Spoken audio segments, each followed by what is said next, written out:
Hey everybody, Dracobor here for Drunken Scrubs. We're going to go ahead and take a look at soloing a Zandalari Warbringer. If you watched our video on the Zandalari War Scouts, the Warbringer is just really a scaled up version of the Warbringer. Or excuse me, of the War Scout. Now the Warbringer, unlike the War Scout, actually has 4 buffs, not 3. And so we need to go ahead and take a look at these buffs to see what abilities he is going to use against us.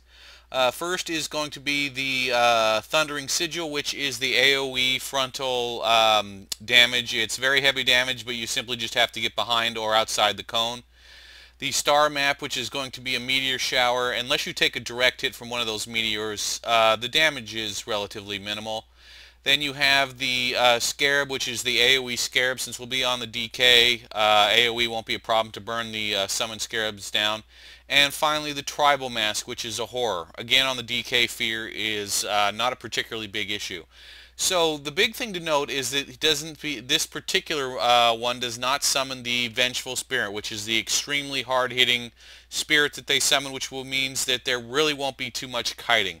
So for any Blood DK, this is pretty easy to solo. Some other classes, try at your own risk. There is spike damage that would get through Warrior Second Wind on occasion.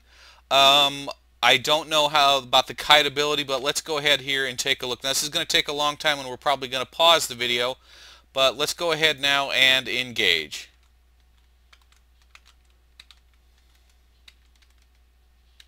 Alright, so we've got the diseases up and running. And let's go ahead. So this is the meteor shower. Again, unless you take a direct hit, not a particularly a dangerous thing. You just got to kind of scroll back and dodge any meteors that you look like might land right on top of you. Now here's the fear.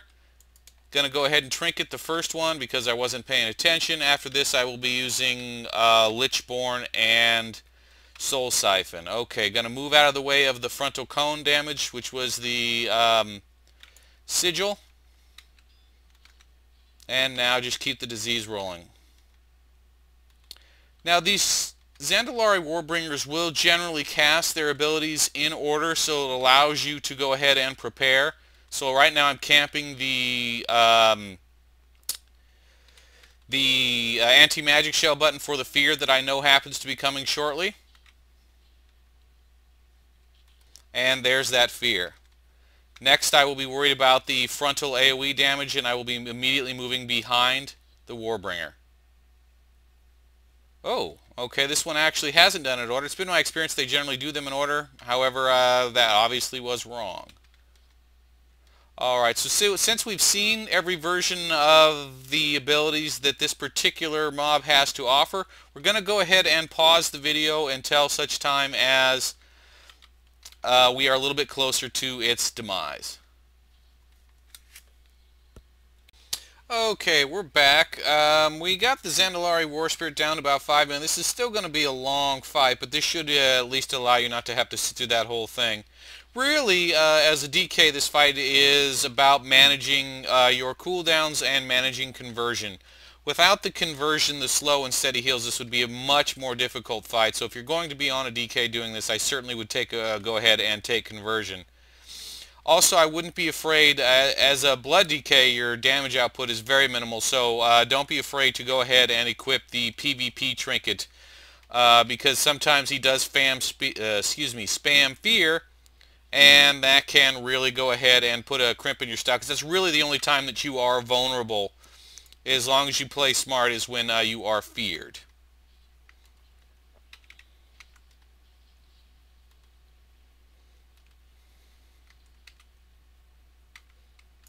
Usually once I get to my health is near topped off, I go ahead and I end the conversion, health conversion.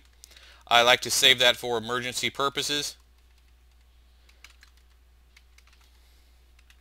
Just had to use Lichborn to click out of that fear, and I'm going to go ahead and restart the conversion process.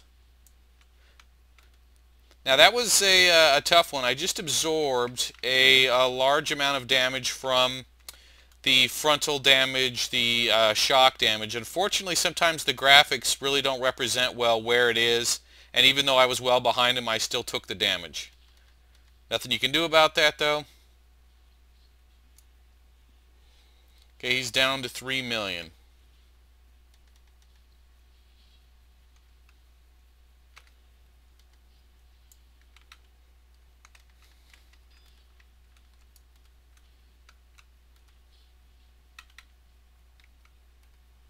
Gonna go ahead and AMS that fear.